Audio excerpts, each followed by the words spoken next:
Merci de regarder RTI 1. Bonsoir à tous, il est 23h. Voici le titre de ce journal. Il exhorte la population à se faire vacciner. Le Premier ministre Patrick Achi a visité ce samedi plusieurs sites de vaccination dans le district d'Abidjan. Il s'agissait pour le chef du gouvernement de toucher du doigt les réalités du terrain.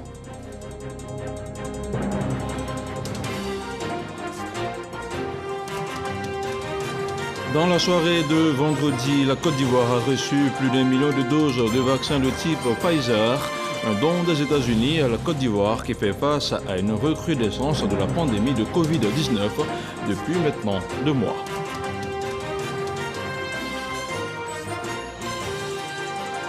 Et puis dans la zone des 3 frontières aux confins du Mali, du Niger et du Burkina Faso, le Tchad annonce ce samedi le retrait de 600 soldats de la force du G5 Sahel. Il s'agit d'un redéploiement stratégique pour s'adapter au mieux à l'organisation des terroristes, selon le porte-parole du gouvernement tchadien.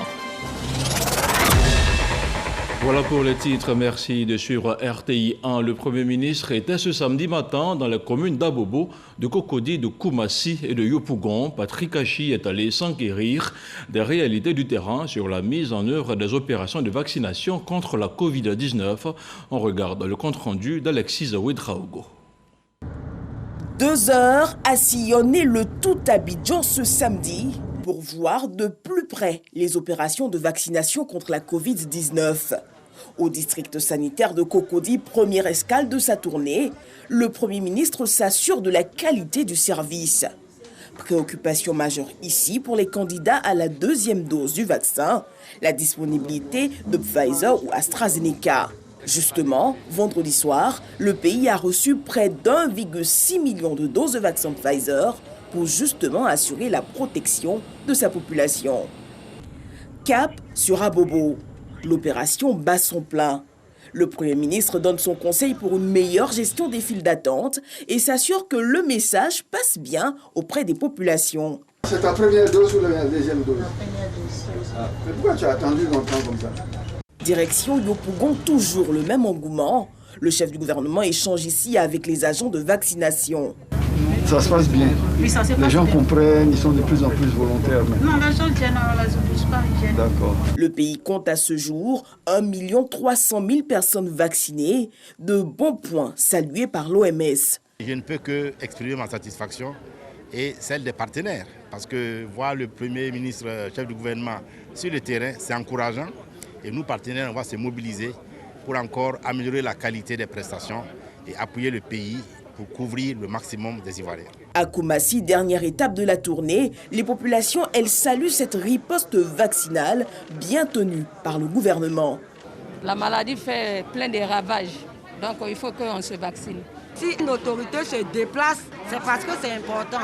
Et je pense que de bouche à oreille, ça va encourager des gens à venir. Pour le Premier ministre, la vaccination contre la Covid-19 est aujourd'hui indispensable. On a eu donc l'occasion de constater d'une part qu'il y avait énormément d'engouement. Vous avez vu l'affluence, que les vaccins étaient disponibles. Il y avait certainement quelques réglages à faire pour la capacité d'absorption, mais également saisir l'occasion pour lancer une fois de plus, après que son Excellence, Monsieur le Président de la République, lors des différents conseils nationaux de sécurité, ait lancé un appel aux populations à la vaccination, non seulement pour se protéger eux-mêmes, mais surtout pour protéger également leur environnement immédiat. Patrick Achi invite le personnel médical à la vigilance, surtout lors des diagnostics médicaux. Dans 90% des cas, on se rend compte que les mortalités sont d'abord dues à des retards de tests. Les gens commencent d'abord à diagnostiquer le palu, essaient de voir si ce n'est pas d'autres pathologies, avant finalement, en fin de compte, faire un test PCR pour se rendre compte que c'est bien le corona dont ils sont atteints. Et à ce moment-là, le virus a eu le temps de faire de tels ravages que les sauver devient difficile. Aujourd'hui, il faut faire un test pour écarter, je dirais, le coronavirus. Et pour des dépistages plus rapides, à côté des tests PCR, le gouvernement vient de commander des tests antigéniques pour des diagnostics plus rapides pour les centres de santé. L'appel est donc lancé. Les agents de vaccination, eux, bien prêts à vider leurs seringues. Et la lutte contre la pandémie de Covid-19 se poursuit. Vendredi, le ministère de la Santé et de l'Hygiène publique a réceptionné plus d'1,5 million de doses de vaccin Pfizer. Il s'agit d'un don du gouvernement américain et de l'initiative COVAX. Salimatou Dia. C'est un exemple de plus de solidarité avec l'Afrique. La Côte d'Ivoire vient de réceptionner plus d'1 500 000 doses de vaccin Pfizer, un don de l'initiative COVAX et du gouvernement des États-Unis d'Amérique. Le point que nous faisons de façon régulière montre beaucoup de contamination. Parmi les décès, ce que nous déplorons, c'est que la plupart des décédés sont des gens qui n'ont pas pu avoir cette chance-là de se faire vacciner. Et 99% des personnes actuellement qui sont testées positives n'ont pas bénéficié de vaccination. Donc c'est une opportunité qu'on offre aux Ivoiriens de se faire vacciner. L'intérieur du pays pourra bénéficier cette fois des doses de vaccin Pfizer. La première tranche des vaccins AstraZeneca a été essentiellement utilisée à Abidjan, mais je pense que nous sommes en train de nous organiser pour que Pfizer puisse servir davantage. Mais sachez que 95% des cas sont à Abidjan et nous allons intensifier la vaccination à Abidjan et à l'intérieur du pays, en commençant par Abidjan. Un don qui témoigne de la bonne marche de la coopération entre la Côte d'Ivoire et les États-Unis. Cela dénote des excellentes relations que nous avons avec les États-Unis et également avec l'Union africaine et tous nos partenaires qui ont précédé les États-Unis en nous livrant des vaccins. Les États-Unis sont très heureux de pouvoir offrir à la Côte d'Ivoire plus de 1,5 million de doses du vaccin Pfizer contre le Covid. Et tout cela, ça démontre l'engagement ferme du président Biden de vraiment exercer un grand leadership à la hauteur du rôle des États-Unis dans le monde face à cette pandémie qui nous touche tous. Et pour s'en sortir de la pandémie, il faut s'en sortir partout autour de la planète.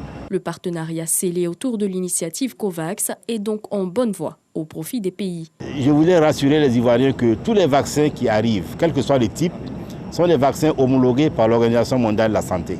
Ce sont des vaccins de qualité, des vaccins sûrs. Donc ce qu'on demande, c'est se faire vacciner pour être protégé et pour qu'on ait moins de décès et moins de formes graves dans ce pays. On était en risque de rupture de stock des vaccins et on ne voulait surtout pas rabaisser, diminuer, empêcher tout l'engouement qu'il y a eu en Côte d'Ivoire pour la vaccination. Malgré toutes les rumeurs, malgré les fake news, les gens en Côte d'Ivoire ont adhéré en masse à la vaccination et on craignait beaucoup que la rupture de stock ne vienne diminuer l'efficacité de ces efforts. Donc c'est une excellente nouvelle pour nous. On va pouvoir intensifier encore les activités de vaccination avec ce vaccin, avec d'autres qui vont arriver dans les jours prochains.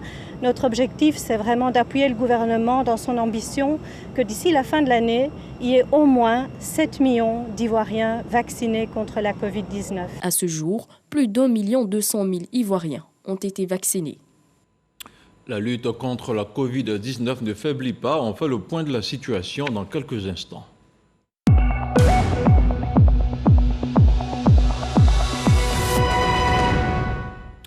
Le ministère de la Santé, de l'Hygiène publique et de la couverture maladie universelle a enregistré ce samedi 21 août 209 nouveaux cas de Covid-19 sur 4 495 échantillons prélevés, soit 4,6% de cas positifs, 208 guéris et 9 décès. À la date du 21 août 2021, la Côte d'Ivoire compte donc 53 456 cas confirmés, dont 52 206 personnes guéries, 389 décès et 861 cas actifs. Le nombre total d'échantillons est de 860 233. Le 20 août, 4 930 doses de vaccins contre la Covid-19 ont été administrées, soit un total d'1 268 988 doses administrées. Le ministre de la Santé, de l'Hygiène publique et de la couverture maladie universelle invite toutes les personnes de plus de 18 ans à se faire vacciner dans les centres dédiés. Il rappelle que la vaccination contre la Covid-19 est gratuite et volontaire. Autre chose à présent, le ministre de l'Enseignement supérieur et de la Recherche scientifique a procédé à la remise officielle des arrêtés d'homologation de diplômes à 18 établissements privés et publics. Cette remise amorce une nouvelle dynamique dans la formation délivrée par les établissements de l'enseignement supérieur. Pour rappel, l'homologation des diplômes s'inscrit dans une vaste politique de réforme du secteur éducatif national. On en sait davantage avec Salimatou Dia. L'Académie régionale des sciences et techniques de la mer, l'École technique informatique et commerciale, ainsi que 18 établissements d'enseignement supérieur ont reçu leur arrêté d'homologation de diplômes, un document qui marque la reconnaissance des diplômes délivrés par ces établissements sur l'échiquier national et international. Aujourd'hui, avec l'homologation et bien avant l'homologation, avec le basculement dans le système LMD, nous entrons dans le monde de l'enseignement supérieur. Nous sommes aujourd'hui reconnus par l'État de Côte d'Ivoire, alors que les diplômes que nous donnions par le passé étaient reconnus, mais dans notre secteur, dans le secteur maritime et portuaire. La continuation, ça dit qu'il faut garder les éléments qui nous ont permis de bénéficier de cette reconnaissance nationale. Je veux parler de nos installations, de nos infrastructures, mais également de la qualité de nos enseignants et de nos enseignements. Le ministre a voulu instituer cela pour que désormais les uns et les autres s'activent à aller n'est-ce pas, à aller devant la commission. Les établissements privés supérieurs constituent un maillon essentiel dans le système universitaire. Ils accueillent la majorité des étudiants, selon le ministre de l'Enseignement supérieur et de la Recherche scientifique. Pour Adama Diawara, produire des ressources humaines de qualité est un défi que le gouvernement entend relever. Les nouveaux bacheliers ne peuvent s'inscrire que dans des établissements autorisés par le ministère de l'Enseignement supérieur et de la Recherche scientifique. Et qui plus est, dans des filières qui sont homologuées. Donc c'était, j'aurais dit, le premier objectif de cette réunion. Le deuxième objectif, c'était l'accréditation de l'offre de formation de ces établissements privés. De la même façon, un arrêté qui va lister les diplômes qui peuvent être donnés, qui peuvent être attribués par ces établissements privés. Pour l'année 2021, 23 établissements, dont 22 issus du privé et 1 du public, ont fait leur demande d'homologation des diplômes. Les autorités promettent, dans le cadre de la réforme du brevet technicien supérieur, des filières pourvoyeuses d'emploi. Plusieurs associations de jeunesse de Côte d'Ivoire étaient mobilisées autour du ministère de la Promotion de la Jeunesse, de l'Insertion professionnelle et du Service civique et ses partenaires. Une rencontre à travers laquelle plusieurs jeunes leaders se sont vus renforcer leurs capacités sur la maîtrise du plaidoyer. Jean-Marc Djadji. 13 directeurs départementaux de jeunesse et 21 youth reporters formés sur la pratique et les techniques de plaidoyer. Ces jeunes formateurs seront outillés pour mieux suivre les jeunes leaders dans leur démarche de prise de décision, celle d'identifier les solutions novatrices aux problèmes sociaux des jeunes. Un formateur, il doit avoir d'abord les compétences techniques, les compétences relationnelles, les compétences aussi, l'expertise de savoir rendre. Le ministère de tutelle et ses partenaires, à travers cette initiative, placent la jeunesse au cœur du développement et s'engagent à améliorer leurs appuis. L'État de la Côte d'Ivoire est en train de fournir beaucoup d'efforts pour assurer que ces droits sont respectés. Il reste des efforts à faire et les résultats, nous ne pouvons pas les atteindre sans les jeunes. Nous savons qu'ils évoluent dans un environnement qui est vraiment exposé à beaucoup de fléaux sociaux. Et il est important qu'ils aient des formations qui leur permettent d'être résilients. Il est aussi important, afin de faire entendre leur voix dans la communauté, d'avoir tous les outils. Ce projet de formation des formateurs en plaidoyer est à sa phase pilote et ciblera 500 autres jeunes des villes de l'intérieur du pays. Du sport, du football, maintenant, le COCAN 2023 est au Cameroun. Il a rendu une visite de courtoisie à son homologue à Yaoundé. Une rencontre suivie par nos envoyés spéciaux Benson Pierraka et Barnabé Conan. Le COCAN 2023 est déjà à l'école du COCAN 2021 pour s'inspirer de l'expérience camerounaise afin de parfaire la future organisation à l'ivoirienne. Une délégation du COCAN 2023 a rendu visite au directeur du tournoi de la prochaine Coupe d'Afrique des Nations qui se déroulera du 9 janvier au 6 février à Garoua, Bafoussam, Limbe, Douala et Yaoundé. Il nous a montré les points critiques, les points aussi de vigilance. Il nous a montré quelle peut être la complexité de l'organisation d'un tel événement, quelles peuvent être aussi les aspérités qui peuvent se dresser sur le chemin d'un comité d'organisation. Tout ça, nous repartons nantis de toutes ces informations. Nous allons restructurer, réajuster tout ce que nous avons préconisé depuis quelques mois. Admirative devant la volonté affichée des Ivoiriens de s'y prendre suffisamment tôt, la partie camerounaise a proclamé sa disponibilité à accompagner la Côte d'Ivoire dans son ambition de relever avec maestria le défi d'une CAN éblouissante. Pas la toute première fois qu'on se rencontre, je pense la deuxième fois, nos différentes commissions techniques ont eu un certain travail, eux. Ça veut dire qu'ils sont conscients de ce qui les attend. Donc nous pourrons que les encourager d'aller vers l'avant. C'est un pays frère. Nous n'avons pas droit à l'erreur. Si nous réussissons, s'ils réussissent aussi, ça sera notre plaisir pour que le nord de l'Afrique aille vers l'avant. Après une belle cérémonie du tirage au sort, le Cameroun s'apprête à offrir à l'Afrique une CAN qu'il espère mémorable. Le COCAN 2023 veut en tirer le meilleur. Et on ouvre à présent le chapitre politique de ce journal. Le président du Sénat est sur le terrain pour une campagne d'adhésion massive du Grand Centre au RHDP dans le département de Didi, plus précisément à Raviar. Les populations ont été invitées à faire bloc autour du président de la République, Alassane Ouattara. Le point de la visite avec Kader Sogodogo. Jano Aoussou Kouadio a pris son bâton de pèlerin. Il met fin à une certaine récréation. La reconquête du Grand Centre pour une adhésion massive au Rassemblement des oufouettistes pour la démocratie et la paix, RHDP, est lancée. Dans le département de Didi, c'est une véritable opération de proximité. Je leur ai dit de venir au RHDP.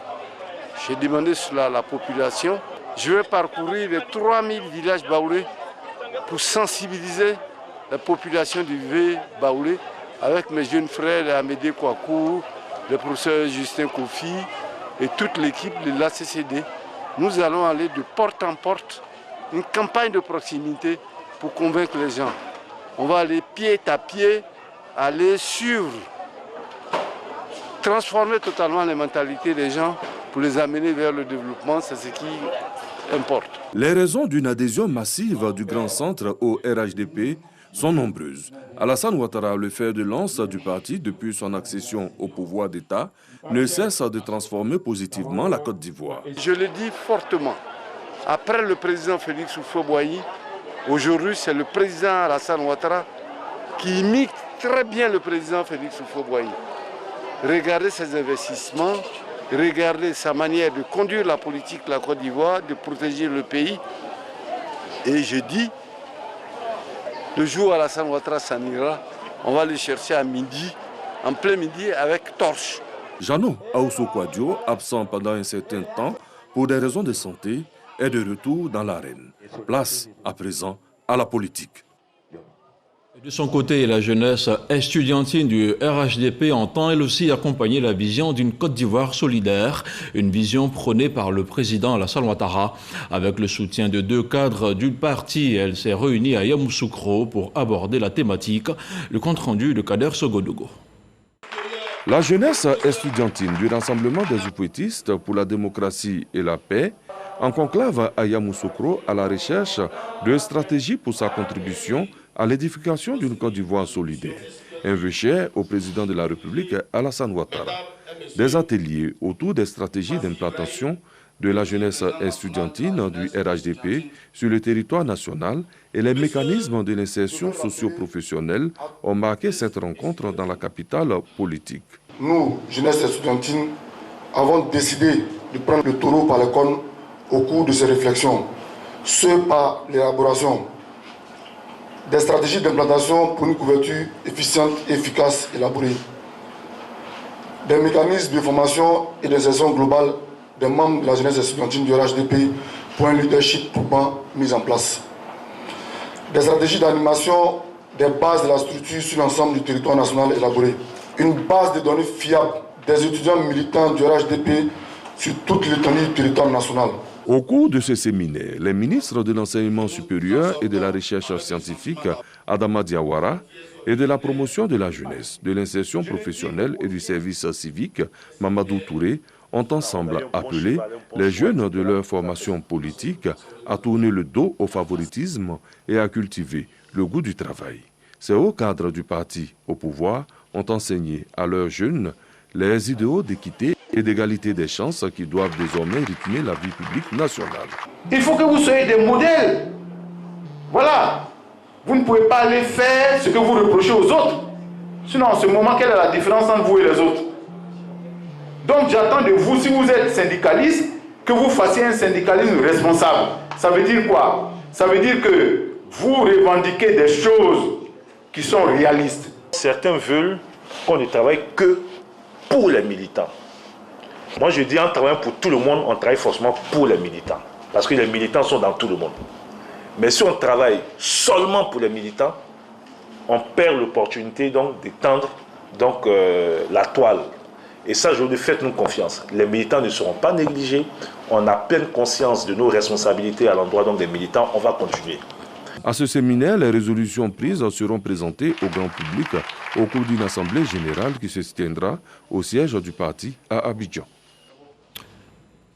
Autre chose à présent, la ministre de la Culture, de l'Industrie des Arts et du Spectacle a visité récemment les chantiers du futur lycée d'enseignement artistique de Yamoussoukro. Arlette Badou-Nguessan est allée s'enquérir de l'état d'avancement des travaux de cet édifice de 8 hectares, estimé à plus de 2 milliards de francs CFA. Jean-Marc Djadji. L'État de Côte d'Ivoire contribue depuis 30 ans à la formation des artistes et opérateurs du secteur des arts et de la culture. Depuis 1991, les 7 écoles supérieures regroupées au sein de l'Institut national supérieur des arts et de l'action culturelle, INSAC, centralisent leurs activités à Abidjan, une des réalités à laquelle sont confrontés les formateurs. À l'INSAC, au départ, c'était 500 apprenants. Et aujourd'hui, nous sommes à 6000 étudiants à l'INSAC. La Côte d'Ivoire regorge de talents. Et nous sommes à la DEFAC, nous voyons que à cause de la faiblesse de la capacité d'accueil, beaucoup d'enfants pétris de talent restent sur le carreau. Un besoin que le gouvernement veut satisfaire par la construction d'édifices de formation à l'intérieur du pays. Un lycée d'enseignement artistique est justement en cours de réalisation sur un terrain de 8 hectares au quartier Morofé de Yamoussoukro. La ministre de la Culture et de l'Industrie des Arts et du Spectacle, Arlette Badou-Nguessan, constate l'état d'avancement des travaux. Déjà à 25% de taux d'exécution, la ministre se veut confiante pour l'avenir. Nous sommes passés du ministère de la Culture et de la Francophonie à ministère de la Culture et de l'Industrie des Arts et du Spectacle. Nous ne pouvons pas parler d'industrie des arts et du spectacle sans parler de professionnalisation.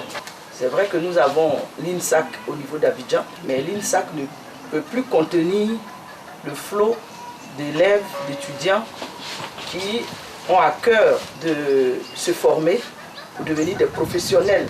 Nous commençons déjà par le LEA de Yamoussoukro, le lycée d'enseignement artistique, mais nous allons continuer. Le projet de construction du lycée d'enseignement artistique de Yamoussoukro est estimé à plus de 2 milliards de francs CFA.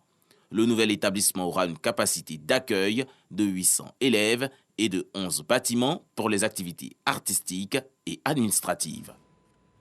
Et dans la région du Sud Comoé, la ville d'Aboisseau va accueillir la 26e édition de Vacances Culture. Pendant donc 5 jours, plusieurs groupes de jeunes vont s'affronter dans diverses disciplines. Le potentiel culturel et artistique de la Côte d'Ivoire sera alors revisité du 23 au 28 août prochain. On en parle avec Jean-Marc Djadji. La ville d'Aboisseau abritera la 26e édition du Festival national de Vacances Culture. Durant 5 jours, 45 groupes issus de 31 régions de Côte d'Ivoire seront en compétition dans diverses activités. Le théâtre, la danse traditionnelle et la littérature sont entre autres les disciplines au programme. Les jeunes ont du talent et souvent ils s'ignorent. Et à travers cette plateforme du Festival national de Vacances Culture, nous donnons la possibilité aux jeunes issus des 32 régions de s'exprimer à travers les activités culturelles et artistiques. L'édition 2021 vise à valoriser le potentiel culturel et artistique du pays. Une initiative soutenue par le ministère de la Culture, de l'Industrie des Arts et du Spectacle. Notre présence vient pour témoigner de l'intérêt que Mme la ministre porte à cet événement culturel. Le ministère de la Culture veut, à travers ce festival, occuper sainement la jeunesse, rassembler la jeunesse et dire que la culture est un facteur de réconciliation. La 26e édition de Vacances Culture se tiendra du 23 au 28 août prochain. Il entend contribuer au processus cohésion sociale. La 5e édition de Yop Reggae Festival a démarré mercredi dernier dans l'enceinte de la mairie de Yopougon. Une formation a été dispensée sur le thème jeunesse, paix et développement. Il s'agit pour l'initiateur Mamadou Diomandé dit Bassamouka de promouvoir la musique reggae et au-delà conscientiser la jeunesse sur la paix et le développement. Le reportage de Yaksink Efoumi avec le commentaire de Franck Quadio. Le reggae, un genre musical qui amuse, égaye et conscientise. Une véritable passion pour Mamadou Diomandé Di Bassamouka, initiateur du Yop Reggae Festival. La 5e édition de ce rendez-vous culturel débute ce mercredi 18 août par un séminaire de formation à la salle des mariages de la mairie de Yopougon, thème jeunesse, paix et développement. J'ai fait un constat, c'est qu'on avait un déficit de festival reggae en Côte d'Ivoire. Pourtant, la Côte d'Ivoire est le 3e pays producteur de musique reggae. Nous sortons de crise. La Côte d'Ivoire aujourd'hui s'inscrit dans un processus de paix et de réconciliation. À chaque fois que nous avons une crise, les acteurs premiers qui sont au devant des choses, c'est les jeunes. On les incite à l'entrepreneuriat, on les oriente vers des projets de développement et ensuite on leur inculque des valeurs de paix et de cohésion nationale. Après la formation, le Yop Reggae Festival offre 2 jours de concerts non-stop avec des artistes d'ici et d'ailleurs à la place Épin de Yopougon. Parrainage artistique Fadaldi, chanteur.